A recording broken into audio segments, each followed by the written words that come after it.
讲的就是一家伙啊，吵吵闹闹，大家拢搬出去住。即马疫情来啊，无厝住外口，只好搬转来一个吵吵闹闹的厝。啊，即马大家拢无钱，要安怎？所以咧，大家都爱同心协力，安怎度过这个难关。啊，恁爸真正哦，一世人甲你做一个兄弟，我足衰小的。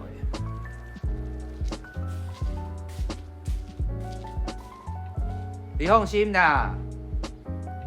这间厝我袂用拆伊啦。其实从故事里面可以看到，包含以伦跟以杰他们一开始都是被迫回到这个家，不论是以伦是被赶出来的，或者是以杰他是想要染疫获取保险金。那但是在与家人的互动过程之中呢，其实他们都是从被迫被困在这个他们不想要待的家，然后重新认识到自己当时也是这个家的一份子，然后变成主动去关怀家人。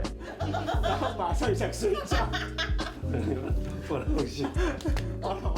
阿公在发烧的时候，以杰拿着手机，然后跟楼下的家人们视讯，然后给大家看阿公现在的状况怎么样。然后大家各自用各自的方式担心，像是大伯，他是那种不知道怎么办，怎么阿爸这个年纪还要遇到这样的事情，然后很揪心。然后主持人哥的角色呢，因为他是比较担起整个家的重担梁柱的，所以他就会赶快去思考说，那我们现在要不要赶快送医？每个人其实都有各自的心里面的状态。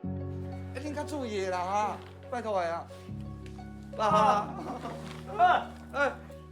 我想小孩子可能对于生死的观念还不是那么清楚跟明了，所以在阿公突然骤逝，他以为阿公可能只是送去医院会回来，尾来确定阿公袂回来，要安怎？这个大人拢无因家己的代志，无人注意到伊心内的感觉，所以迄阵后面阿公卡来讲，恁阿公咧，他那时候才就讲，阿公袂使接电话啊，伊阵才讲，我阿公无啊啦，我已经无阿公啊。你看我即摆想到那个小孩子的心境，我就想要哭，因为你想看觅，咱囡仔人其实咱大人已经面对生老病死都有几次了，对他来说是人生中头一遍，所以我迄阵下一阵我就心疼嘞。爸爸，阿公咧，你讲要找阿公等。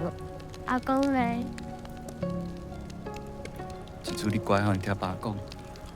阿公吼，去地顶做仙啊。